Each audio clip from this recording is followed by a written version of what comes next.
All right, team, I'm going to give folks just a couple more minutes to join. I see folks coming in.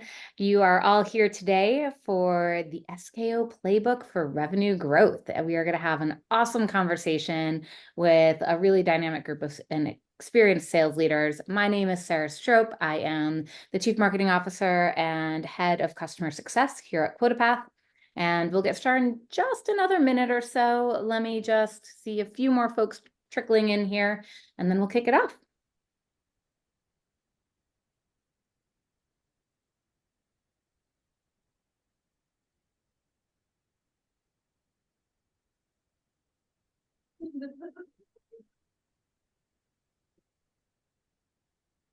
Okay.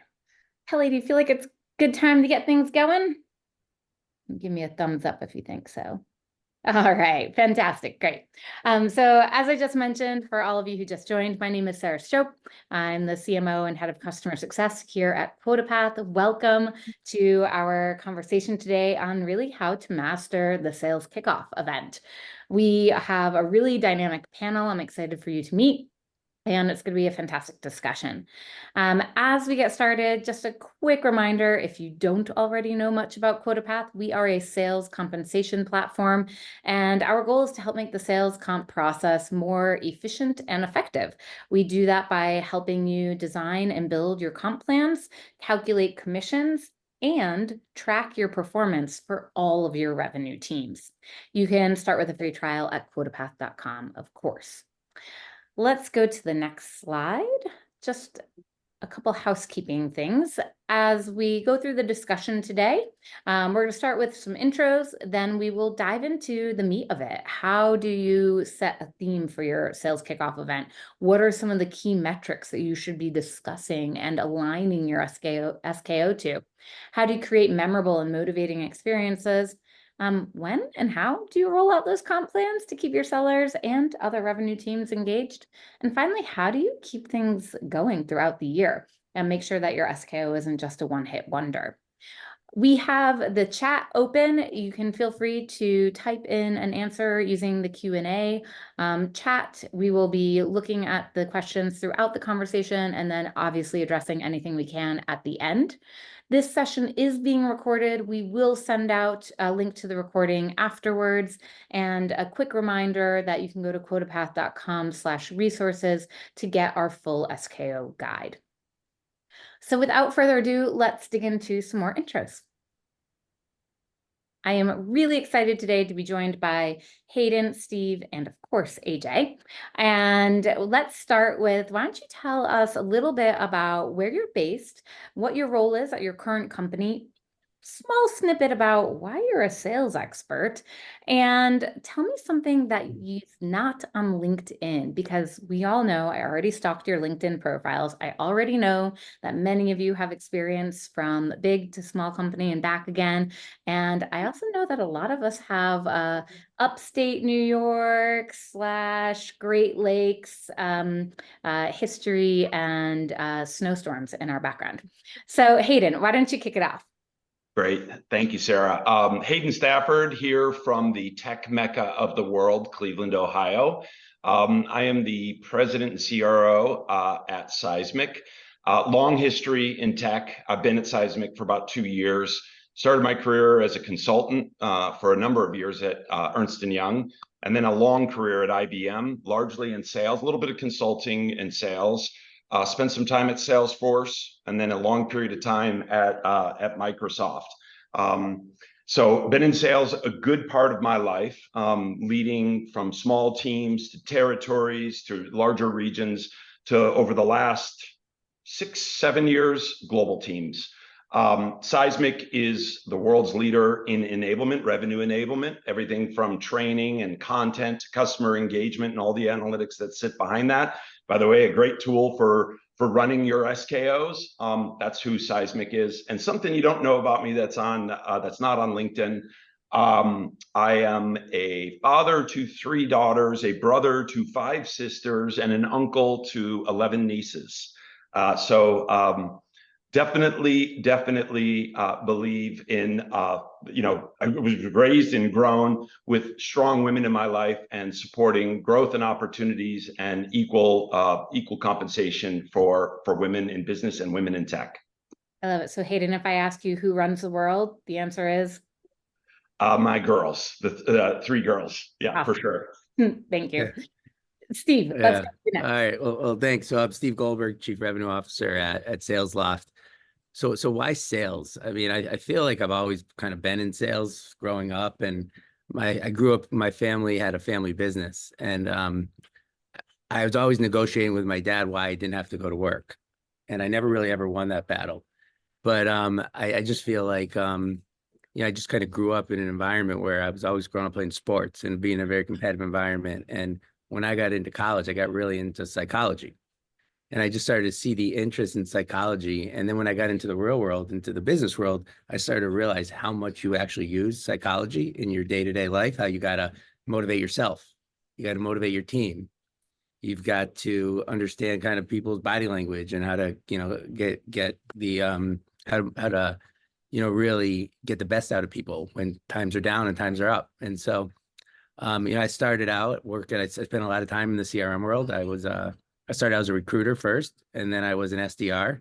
And then I naturally moved into enterprise sales, and I, built a lot of my career starting back at Siebel and Salesforce.com. I was there for 10 years and joined Salesloft 4 years ago as the chief revenue officer. And, I really love what we're doing because it's really around how do you make really sellers productive and first-line managers productive. And it's really integrating insights and workflow into the seller motion to really help them be more intelligent in how they communicate with their buyers. And, we are a great Seismic customer, a great partner with Seismic, and, love collaborating with Hayden. Glad I'm here with him. And so what would be not on my LinkedIn? And I was listening to Hayden. I live in Austin, Texas. Some would say that's becoming the new kind of tech hub. I grew up in Massachusetts, and I'm seeing today right now, I'm a Patriots fan, that Bill Belichick is actually no longer a Patriots fan. So I'm struggling with that a little bit this morning. But my thing is I have to incorporate yoga into my day. Like, yoga to me is actually really important. My wife has 3 fitness studios in Austin. They're bar studios, like Bar 3. And like, she really helps kind of get me into that and my family into that. And I really wish growing up playing sports, I did a lot more yoga than I did the general way to work out. So I would kind of recommend, you always need a little bit of an outlet throughout the day. So we're gonna have to talk about that, Steve, because I've been wanting to get into that to get balance with work. So for another day. Yeah, let's definitely talk about it. And actually in our RKO that we're doing this year, we're incorporating that in the RKO. Awesome. I can't wait to hear more. And Steve, I remember you also mentioning that you played, I think, baseball in college. And so exactly, it's so interesting to think about how we can take one sport to help us better than the other. I think about that even in business, right? How we can take learnings from a small company or a large company back and forth or from different regions. So fantastic. I love that focus on yoga. AJ, you're up next. Tell us where you're located. And I don't know, what is this company, QuotaPath, that you lead? Where am I located? I am in Philadelphia, Pennsylvania. We're from, my wife and I are from here. We're high school sweethearts. I share the 3 girls with I also have Hayden. So I have 3 daughters and Girl dad. Yes, very much a girl dad. Ages 11 and twins that are 8. I coach my daughter's basketball team, which is just so, talking about competitive, it's so much fun. I'll start with what Steve said with why sales. And I was thinking about that when he talked about his sales journey. Mine also starts similarly in college and psychology. I always knew I wanted to be a founder and own a business. And I was thinking about what was next. I had a few consulting offers after school from internships, and my uncle, who's very successful in business and real estate, said, like, go into sales, go into tech sales. It's 2007, 2008. So the downturn was putting a tamper a little bit on it, but I was like, okay, I guess I'll try that out. So I joined a very B2B focused sales company called Meltwater at that time, and cut my teeth in the cold call to close market. Moved to management, moved to San Diego, opened a West Coast office Then ran West Coast sales operations. And in 2012, finally caught the entrepreneurial bug. Went to a Tony Robbins conference that actually did that. It's a total side story. Won't go down that path right now. And said, I'm going to go start a company. And I started a company called TrendKite in Austin, Texas, Steve, that went from 0 to 40 million. And I was the founder and president, ran all of growth, about 150 sales reps at that time. Very focused, all of the fun things that you get in the 2015 to 2018 era of inside sales teams.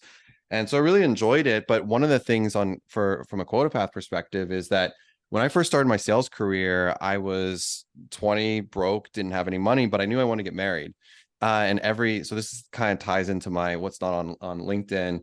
I put together a chart every single month where I just tracked commissions and did the shadow accounting as a rep to see how I could get that wedding ring.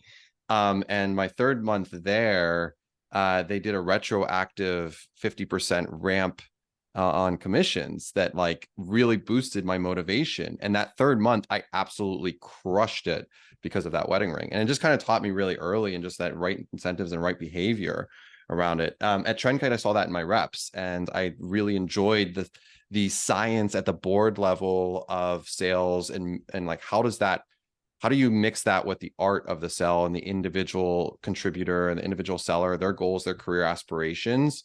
And we struggled with comp at TrendKite for years before I was like, okay, I've got to go fix this or figure this out.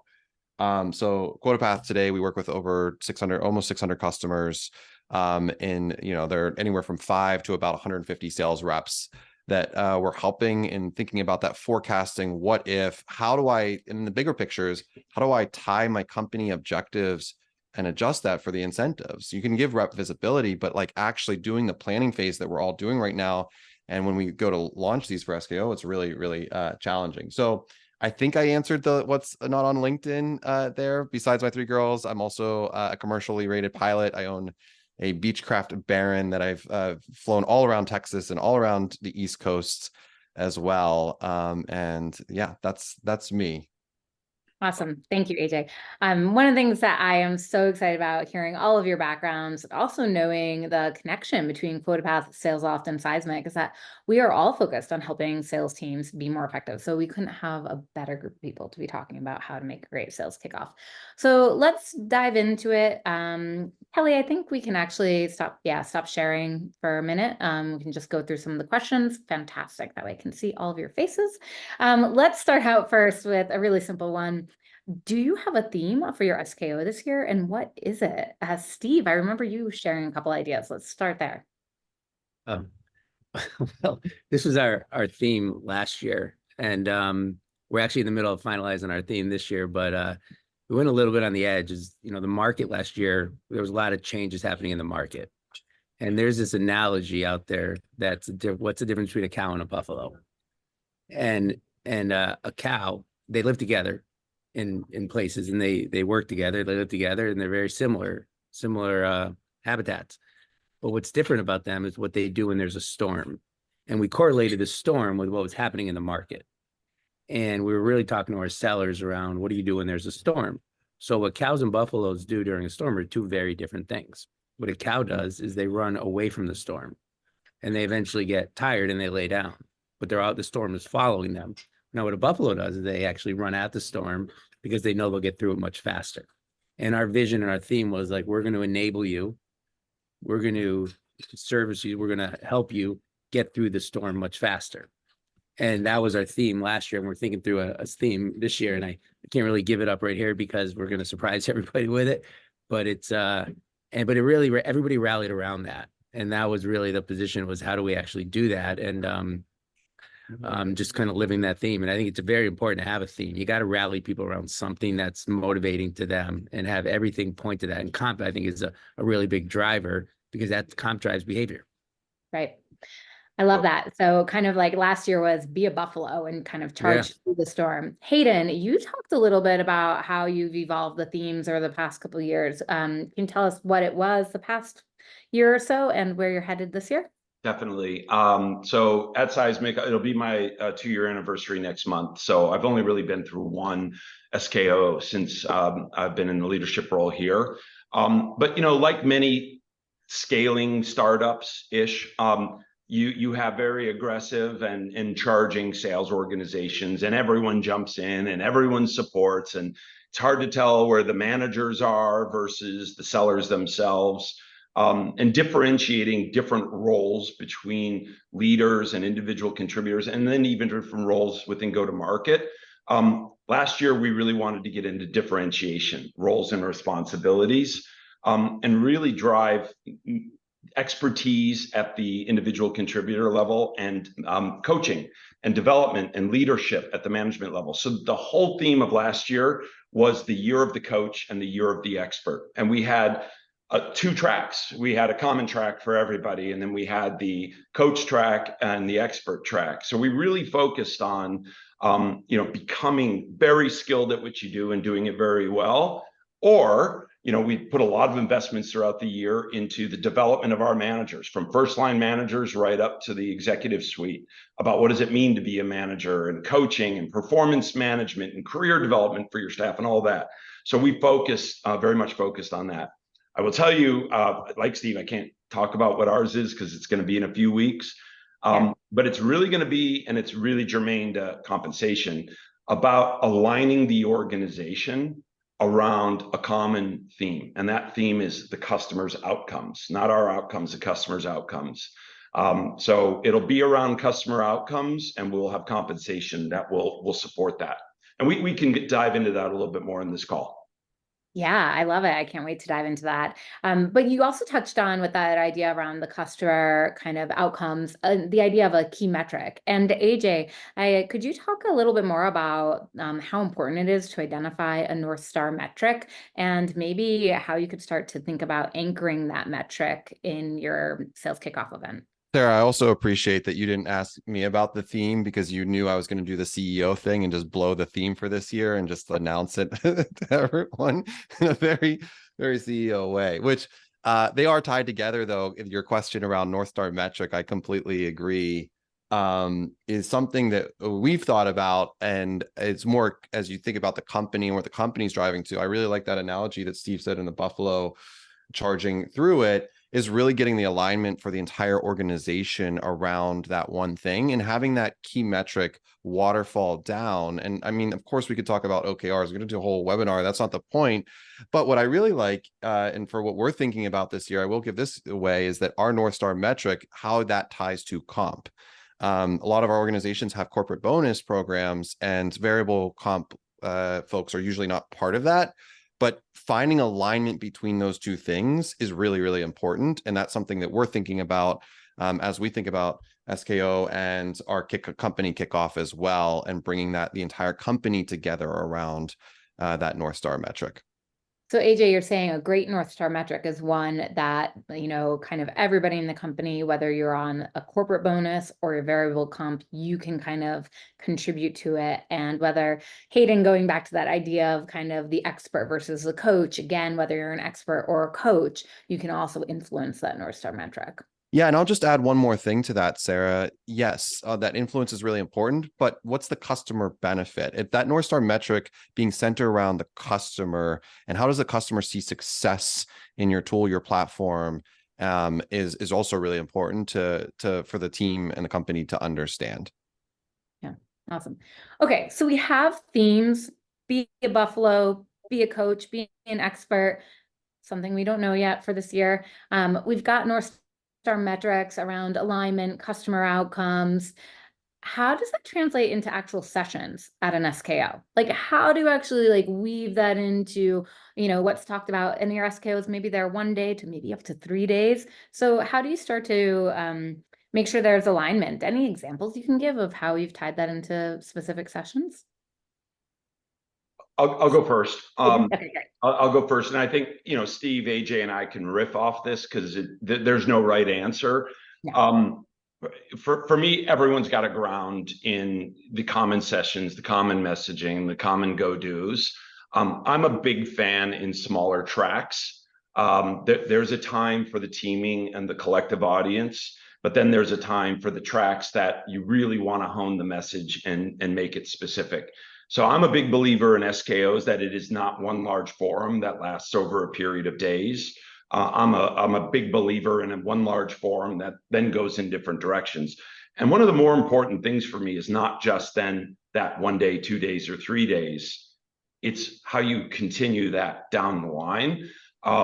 We do a lot of work around, like year of the coach as an example. That was our theme, and we had a lot of sessions around that.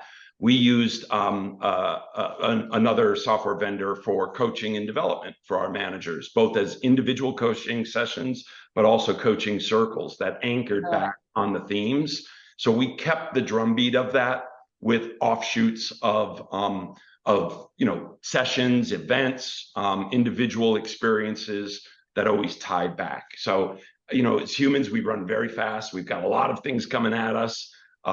Personal life, professional life, it's always important to trigger those themes over and over and go deep at certain points. That's great. So like for Year of the Coach, you started at the SKO with some breakouts, with some actual coaching, and then you followed it on with the coaching platform. That's right. We use BetterUp. I can say that for some of the coaching with our teams, and we had other things. We did all sorts of events. But that was the common thread that stayed with all of our leaders throughout the year. Yeah, I love How that did you bring too. a buffalo into some of your sessions? Yeah. Well, so I actually really like that, the smaller sessions. I always try to put myself, I mean, over the years, I don't know, Hayden or AJ, how many RKOs or SKOs have you been to in the audience, listening, and sometimes you figure out where you're tuning out, where you're tuning in, and so, but the smaller sessions, they kind of captivate you a bit. But the other thing that I really like is hearing from your peers and hearing from customers. When you talk about outcomes, having customers truly talk about the outcomes that they're getting, but also having them talk through like what happened behind the scenes as they were kind of navigating through their internal processes, and to just do a transaction with us, but doing it in smaller sessions where the sellers can really ask questions to the audience, and not make it so formal. To me, I try to go away. You got to have the formal larger sessions, but really try to get to the informal where people can, like, this is the first time for us this year that we're doing an in-person RKO. We did a manager RKO last year in person. We had about 350 managers across the revenue org, but this year we're bringing everyone together for the first time. And so a lot of times, this is the first time that a lot of people have seen each other in person in one place like this. So you want to have times too where they can get to know each other and network and bring teams together. And so I think those are really important. And I think a lot of times at RKO, some of the most important parts of it is what happens in the hallways. Right. Like what happens in the relationships you build that you take back with you when you go back, because, like you want to have those relationships with somebody. When you call, they pick up the phone and they have that context, they have that relationship. And we really try to incorporate that into what we're doing. Steve, I love you guys are doing it in person. With so many economic first there was COVID, then there was, okay, well, we didn't have that in our budget. So our run rate going, we don't. It's usually the first thing you knock out. Totally. And it's one of the worst things to knock out. Right. 100%. That 100% club, President's Club, is a motivator as well. But yeah, it's awesome you're doing that. Yeah. There's a question in the chat actually. And are you all doing SKOs or RKOs separate from a company kickoff, or do you combine them? It's a really good question. It's a really good question, and often a negotiation internally. We are not combining them. Okay. We wanted to really get the revenue teams together for the first time. And so we're going to be really focused on that. In the past, we did like 1 day, but they were virtual. So we did 1 day company and then the rest kind of RKO. And I really hope to never have to do a virtual RKO ever again. Amen. In my career, please. Like, I think it's, and so that's what we're doing, Hayden. How do you all do it? We, our CEO and founder, Doug Winter, is a big fan of bringing everyone together for a company event. We call that activity. Get the joke, seismic activity. And our sales kickoffs, we call impact, seismic impact. So we've done them separately. Okay. Unfortunately, we made, in my opinion, not the right decision of combining them for a cost-conscious, P&L preservation move. I like Steve, believe that there's a lot of accountability that sits on the revenue organization, and it's a different message. It's like, go do. There's a lot of enablement. There's a lot of training, landing new things like compensation, and doing, compensation breakouts of, how to crush your quota. So I believe in separating this year, though, Steve. We are combining them just purely for a cost standpoint. We're doing our separate. Our revenue growth kickoff will be next week in person. So very aligned with you both on that, and having in person. And then we'll have actually a virtual kickoff that will follow that. But we ultimately once a year do, in the middle of the year, we call it Camp QuotaPath, where we get the entire company together. But so in general, I'm a very strong believer in that, like, getting people together, and those hallway conversations are really important. And it's something that I think is easily justifiable on the P&L. Like, it's just has so much productivity gains for the revenue organization to get to know their colleagues and how they can work better together. That's a great point too, AJ. You say your revenue colleagues, and Steve, you mentioned RKO, not SKO. So who do you include in your sales or revenue kickoffs? Is it only sales, or are there adjacent teams? Let's say marketing, customer success, partners, even product. So we call it RKO because it's a revenue kickoff. So we bring in customer success, we bring in consulting, we bring in product and marketing, and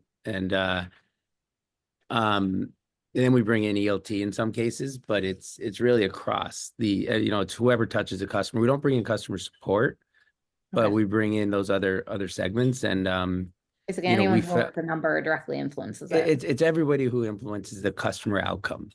That's how we think about it. And then the other thing I would add, though, you have to have that relationship with your CFO, and you got to be able to have a CFO that really understands the value of bringing people together.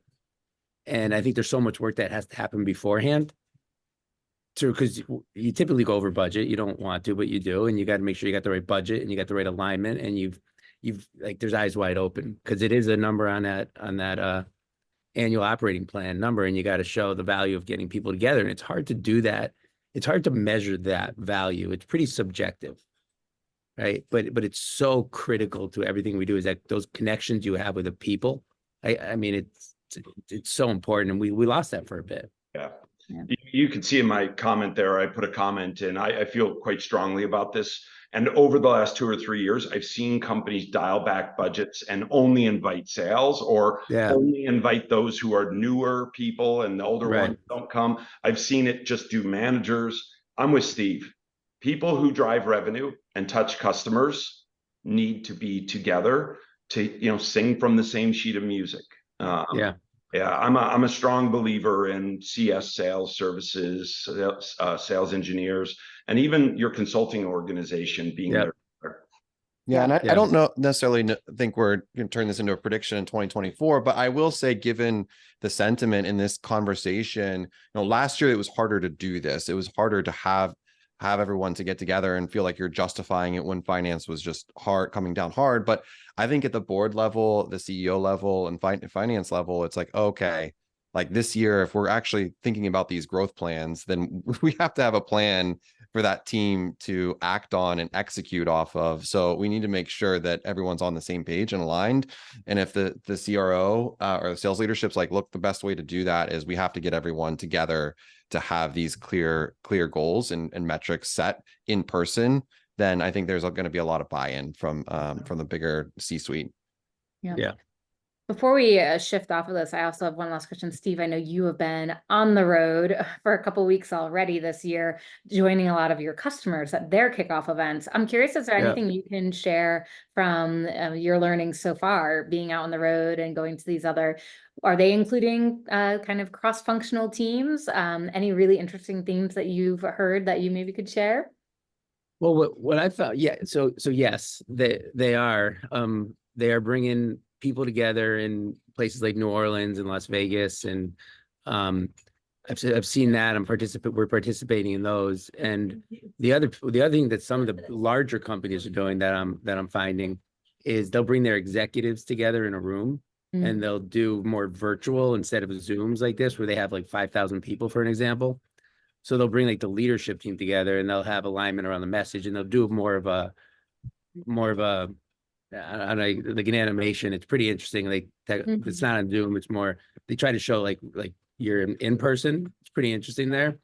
But what I'm seeing a lot is there's a lot of enablement around setting the theme, but also doing everything that we're talking about, which is hearing from customers. They're using it as a way to enable on technology, to enable like sales kickoffs are a great time to launch new technology. So as part of our methodology with our customers is we participate them and have a framework we do that we bring to our customers, RKOs, to really help them enable their first line. Hayden, you talked about how important that first line manager is. Yeah. And enable that first line manager to really truly coach through the process. And so we really have a separate session for them around managers, and then a separate sessions for sellers and for the post-sales teams. And it's just such an incredible, like, kind of framework, kind of foundational time that you got to just kick it going, get it started. Yeah. So it's not only about the theme and the metric, it's also about the connection, and then also how you're going to do your job, right? So what are the right like tools and resources that are going to help you actually hit those metrics and hit those overall objectives throughout the year? Yeah. So when sellers leave, they know exactly what to do. Yeah. Like this is how they're going to do their job. And Sara, what they have to help them. Yeah. If I can make a comment on that, Steve talked about the importance of that outside perspective customers. I just did a recording for a customer and partner for their SKO, which is next week. I think it's, a wonderful idea, bringing partners in, of course, having your partners involved, but also your vendors. We're a vendor to this, or a partner from the standpoint of they bought our software. They bought our software for a reason, to drive more efficiency in their go-to-market org. Having those outside parties coming in, and especially when they're a part of your compensation. For instance, partners for us are going to be a major part of our go-to-market strategy in this new fiscal year, and there will be comp tied to it. So themes are reinforced by the speakers at those events. Those RKOs. I'll be at HubSpot's Flywheel Kickoff for that very reason, Hayden. It's exactly that. I mean, that's something that HubSpot's ecosystem and their sales hub have grown greatly over the last few years, and will be one of just two vendors there, but more about the partnership and how we're selling together with their CSM team and their partnership team. And I'm excited to like have that exact conversation with their sellers and CSMs. Yep. Yeah, and I would add one thing, Sara, is that I think like you want to show your customers that you are a partner to them, that you do not only care about, you don't only care about selling them your software, but you have to care about how it's adopted in their organization, and you have to be a partner to them. 100%. Hayden, you talked about you have to be a partner to them to get to those outcomes, because every renewal right now is scrutinized. Every CFO is asking every piece of technology out there, like, how can you live without it? Not can you live without it, but how can you? So if you're not a partner with them and integrating into how they do their enablement and integrating into their DNA, you're at risk. And RKO is a huge part of that, and in aligning with their enablement efforts. And I've already heard a couple of really great ways that you all are helping kind of be that partner to your customers, whether, Steve, that's you going in person and doing sessions and bringing materials, Hayden, pre-recording, videos that can be included in SKOs, and AJ, obviously we here at QuotaPath, we're hosting the bowling events, so you can come strike up conversation with us in 6 different cities across the country. But I think that actually segues really well into another question I had for you all. You're starting to touch on it, of like, what's the right balance of internal and external speakers at an SKO, and how do you strike that balance, keeping that motivation and focus in mind? That's a really good question. Yeah. I was gonna just say ahead. that we talked about sessions before. It is a good question, Sara. I was gonna mention that like last year you held that customer panel, so I think there's a lot of internal focus. Although I'm interested to hear from Hayden and Steve, and so you don't want to just overdo it with the external customer validation or partnership validation. But if you can bring those folks together in more maybe a panel style and have that type of conversation. I don't want to be too prescriptive, but it felt like we were probably a third external and 2/3 internal last year. in terms of like what's our content looked like. It's probably somewhere between that 25 and 33% range on the external versus, but maybe I'm wrong. So I'd be interested to see if Hayden and Steve have a different take on that. Steve, you want to go first, or you? Yeah. So one, sure, I'll jump in because probably like you, I'm kind of in the middle of this too. One of the things I think is really, really important is that you align with your sales leaders to get a strong perspective on how they think that it should go, and not just kind of do it and just do it yourself. And I think a lot of people just, when you're building out SKOs, they forget about asking and using surveys from previous ones and really looking at the data, getting the feedback from the sales team, because the first place that sellers go after RKO is their manager and say, well, why did we have 3 outside speakers? And they got to be able to feel like they're part of it and they can answer that question and they can get people prepared for it. So I think you want to get that feedback from everybody. And I think I've seen people make the mistake of not, and then it's too late to kind of backpedal. So we try to balance out, bringing in like kind of people. You talk about a theme, so I can't say who because we're actually coming up on this. But we're bringing in athletes, like somebody that has really showed that how perseverance, because this is going to be the year, like the salesperson in 2025 is going to be very different than what a salesperson was in 2022 and even last year. And you got to study, you got to train, you got to do the work. Like you can only do so much. You're going to enable them, but it's up to them to have a growth mindset and change, because they got to do the discovery. And so we're going to bring in outside speakers that talk about when they had to like get through adversity and perseverance and showing like what this means. And that's kind of how we're thinking about it. Yeah, Steve, I'm a big fan of outside speakers if and only if they're tied to your theme. I've been to SKOs when I was a junior person, and they brought in someone that was totally not on, a great story, but not tied to the theme. Yeah, it's got to be on point to the theme. But to answer your question, my point of view, it's like AJ, maybe 25% external, and that's both partners, customers, and various stakeholders like board members. We bring board members into our SKOs.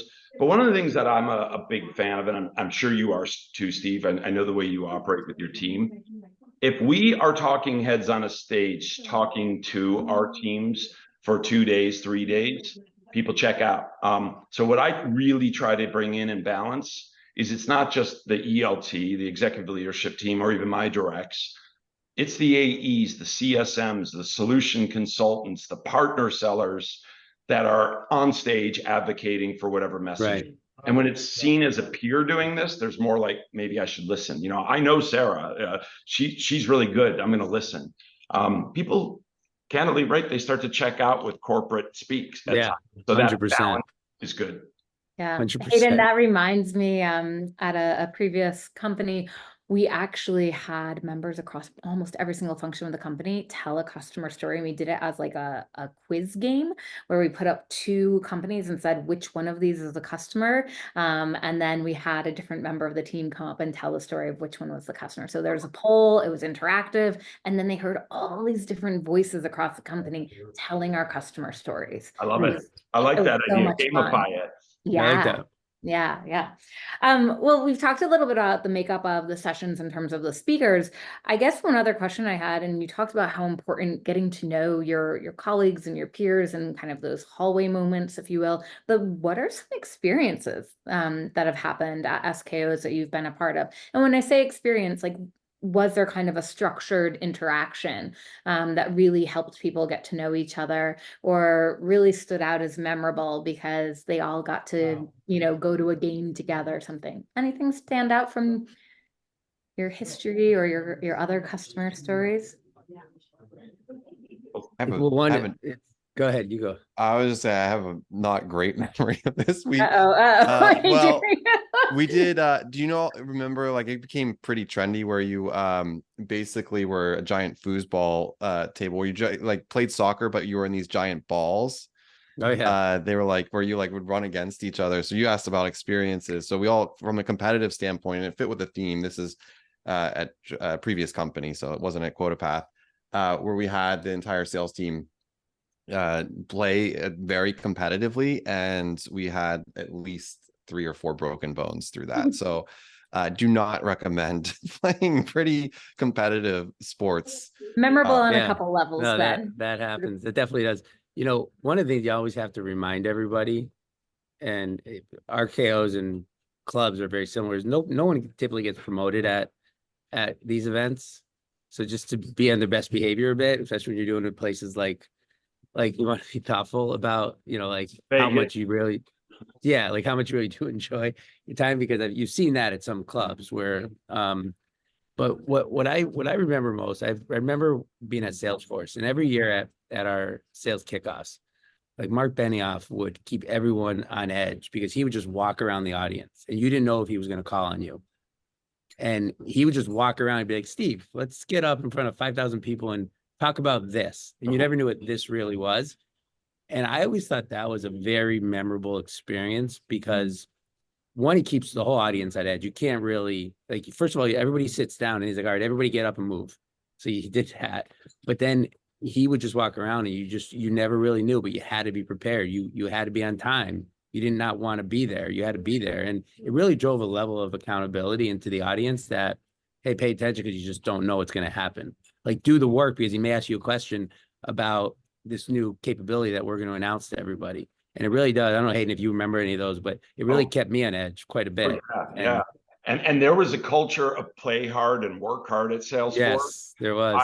I remember my boss when I was there was it was a terminable offense if you didn't come or you showed up really late. Like, Yes. Go ahead and party until 4 o'clock in the morning. You had to be there. You better be here or you're out. Yeah. He was pretty direct with that. I'll tell you one memorable experience, and I haven't seen it since then. That company did it a lot of learning from your losses. So we all do win-loss surveys and whatnot. Yeah.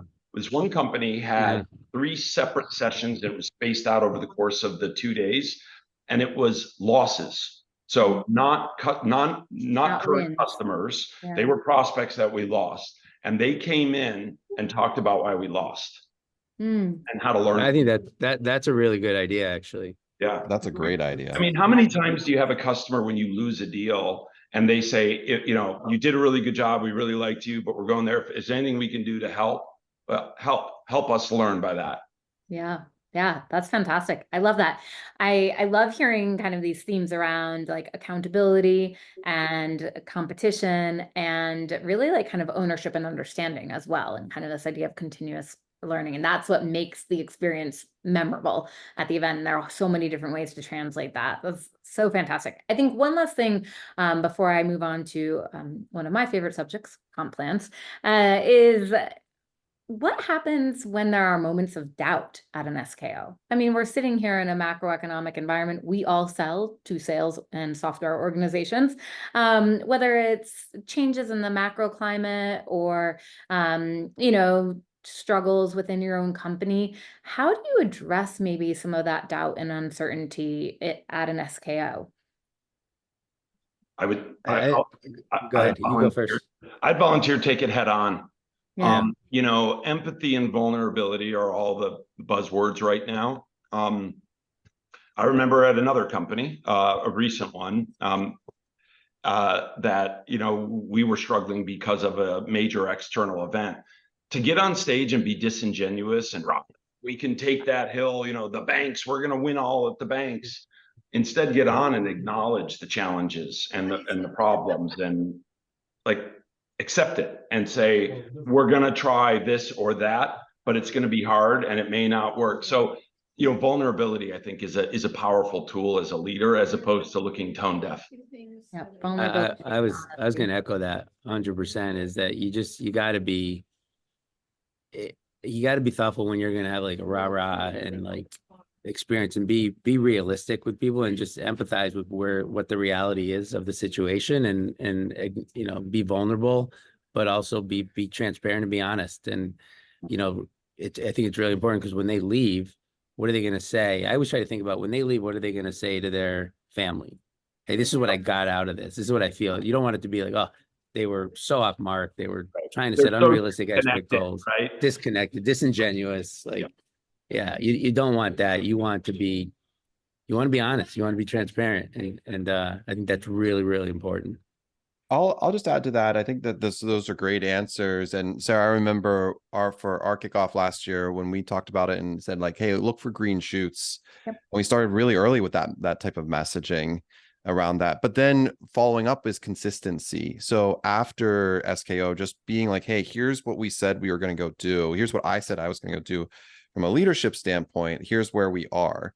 Did it match expectations? I love that like close lost Hayden, that you brought up, because it makes me think about it of like, it's okay to fail at something. You can pick yourself back up and just see where you are and how you're tracking towards those, and just being completely openly honest. Like, yeah, this is where we made a mistake. We weren't correct, but actually here's some of the signals in the market that we're seeing they're showing, and here's how we're, either shifting or making adjustments along the way to take advantage of that opportunity.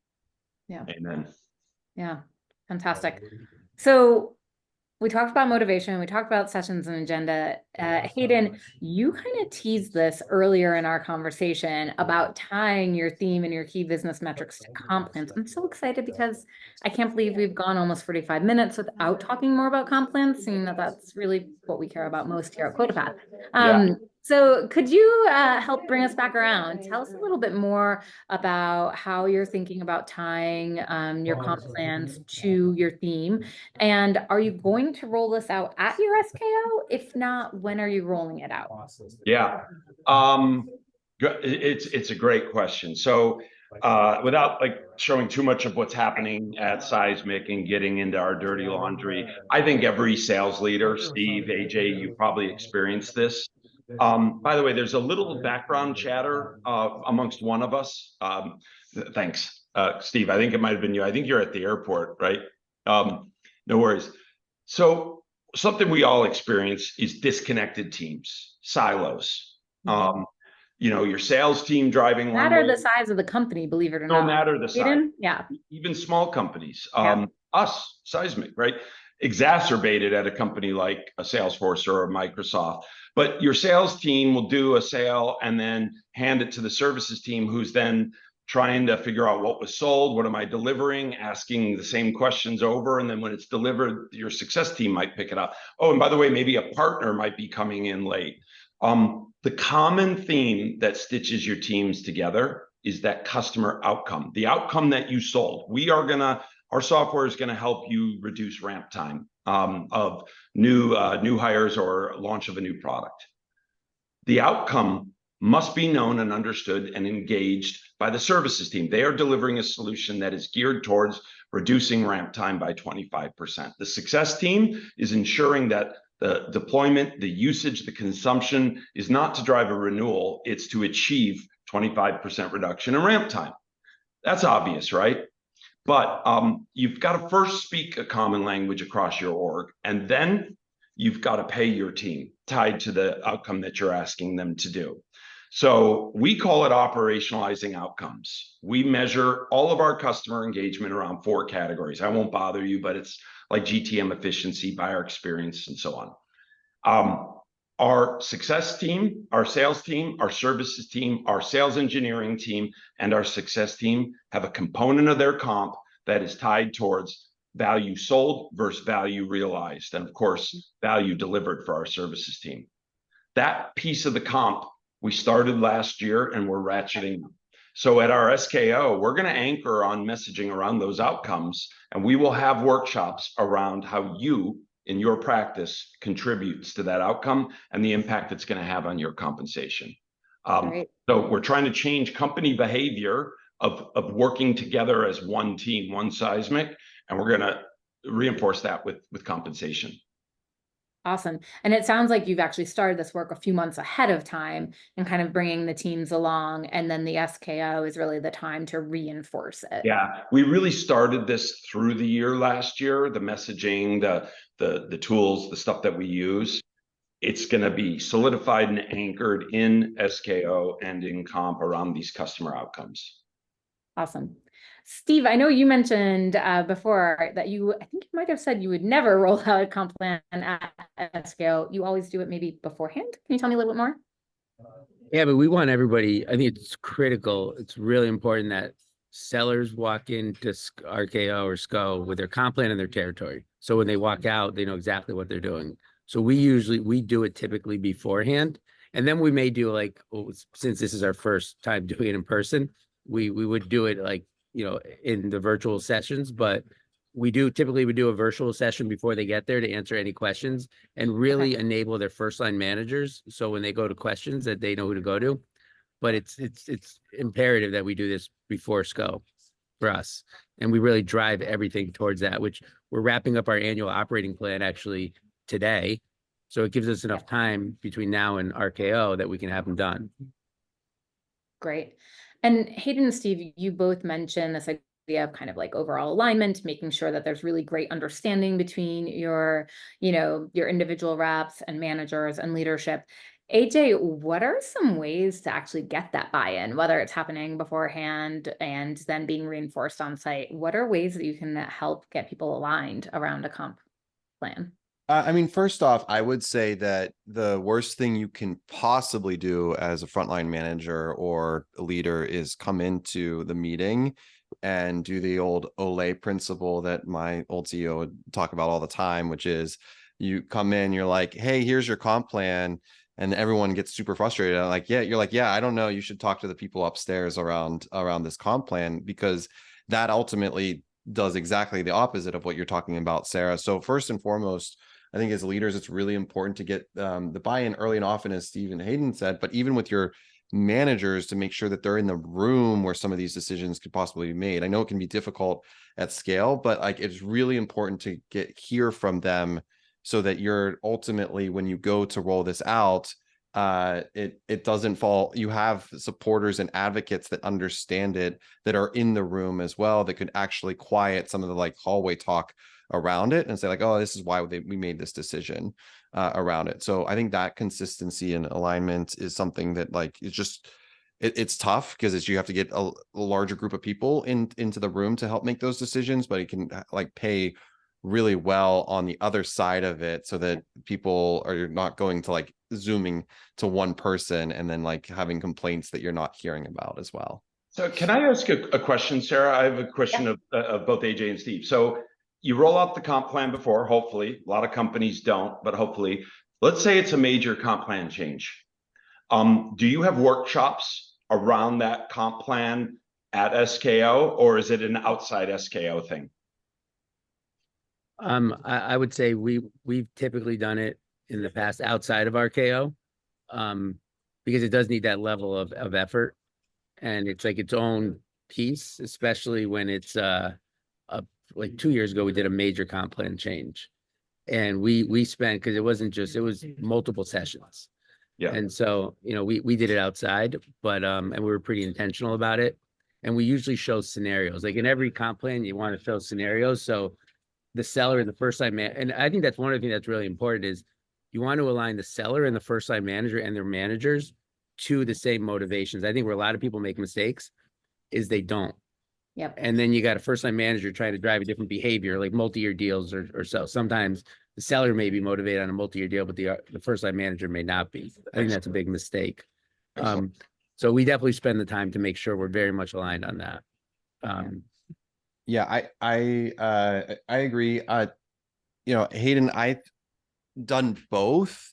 The one thing that and this ties in really nicely for us, one thing we talked about when we met earlier this week was just the adjustment after RKO or SKO. If like you see something's not working, can you make adjustments? I think the really important part of that is just that the reps need to have the upfront understanding and the visibility to their comp plan, to ensure that they at least know that they see the scenarios, that they could forecast out their future deals. And then if something's not working, then those adjustments like can be communicated in a way that makes sense. Otherwise, you just get a Frankenstein plan of like, here's the 5 different things we're going to add multi-year, but this new product cross-sell opportunity, and it gets wildly too confusing. Yeah. And so if you start with a baseline of like everyone on the same page, it's much easier to align the team to any future adjustments that you might make. I wouldn't recommend, no one here is going to recommend throwing out comp plans and starting over, but I would be curious to hear from Hayden and Steve if you've had to go through those mid-year adjustments, and if they were painful or if lessons learned from those. As a practice, I try not to do mid-year adjustments. What I would love to get to, and I'm trying to get to it here at Seismic, is semi-annual plans, set quotas and budgets twice a year. That gives you that flexibility. And I've worked at a company that did that and did it relatively well. I have never materially changed comp plans mid-year in a leadership role. What I have done where we've seen errors is add, mid-year kickers or spiffs that compensate for your mistakes. But I've never made a mid-year adjustment. I would 100% agree. Kickers, you have to have budget in place for that because you're going to definitely start to drive that. But I have not seen, we've do anything you possibly can to avoid that. Yeah. No major overhauls or adjustments mid-year, but spiffs or kickers to help incentivize something if necessary. Yeah. Hope not. I mean, it would have to be a significant change in the macro or micro environment to change that plan. Right. Great. Well, we just have a couple minutes left, and I have two remaining questions for you. One is, now we've talked about our themes, our metrics, rolling out our comp plan, keeping everyone motivated. Then we all go home. We leave New Orleans or Vegas or our Zoom room, and we go home to our snowstorms or our three daughters or what have you.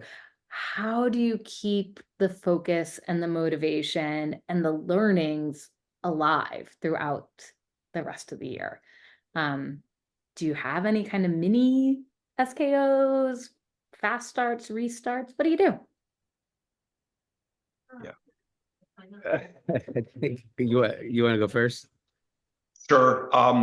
Well, I tried to do that theme, like we said, stay with the theme, and continue with exercises, workshops, consultants, that tie back to the theme. Yep. What we do here, which I love, we're not doing it this year. We did it every year before this. We had activity, the company event, that was at about the mid-year point.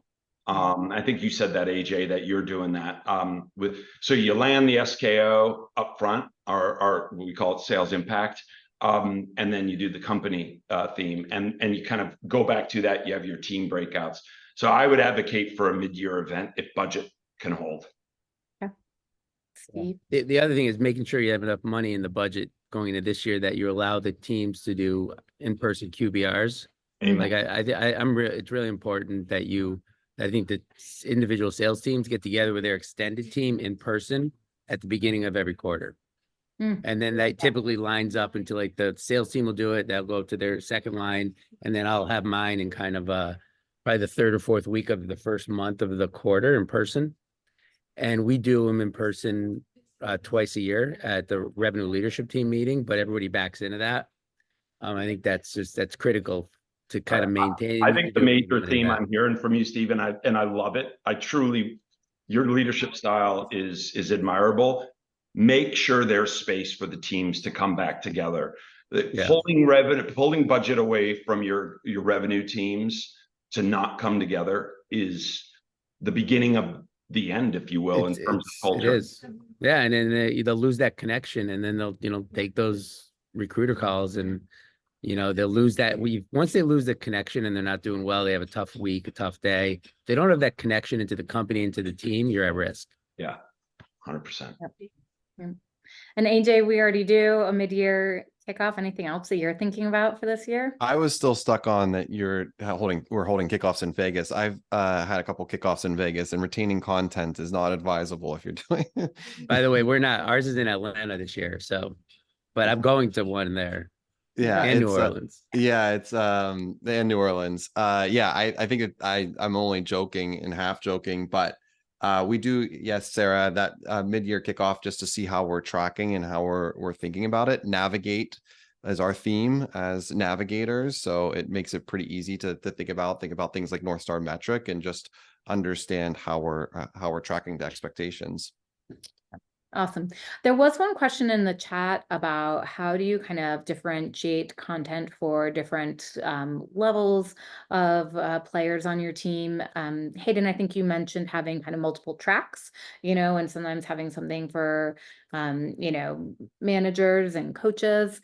Curious, any other ideas top of mind? I want to make sure we don't skip over that question. So the good one, how to level up the team kind of at SKO. I was on mute.